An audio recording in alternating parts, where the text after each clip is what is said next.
Les acteurs publics et privés et ceux de la société civile viennent d'assister à la présentation du New Deal pour la nature et l'homme, proposé par les responsables du Fonds mondial pour la nature, WWF.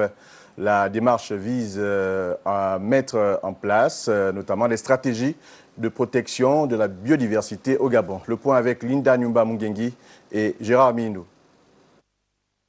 Le nouvel accord pour la nature et l'homme, largement présenté ici aux représentants des secteurs publics et privés ainsi qu'à ceux de la société civile, est une initiative née au lendemain de la conférence des États membres de la Convention sur la diversité biologique à Paris.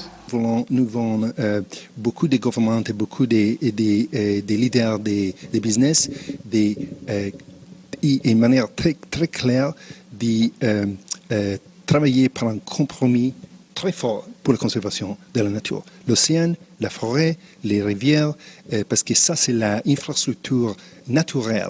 Reconnaissant l'importance de prendre de nouveaux engagements en changeant de comportement et de stratégie pour mieux faire transparaître les questions de protection de la biodiversité dans les planifications nationales, certains participants proposent par ailleurs de mettre un accent particulier sur la formation.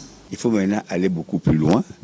En allant beaucoup plus loin, je pense surtout à la formation des jeunes d'aujourd'hui, hommes et femmes, à la préservation de la nature, à informer, parce qu'il n'y a pas assez d'informations.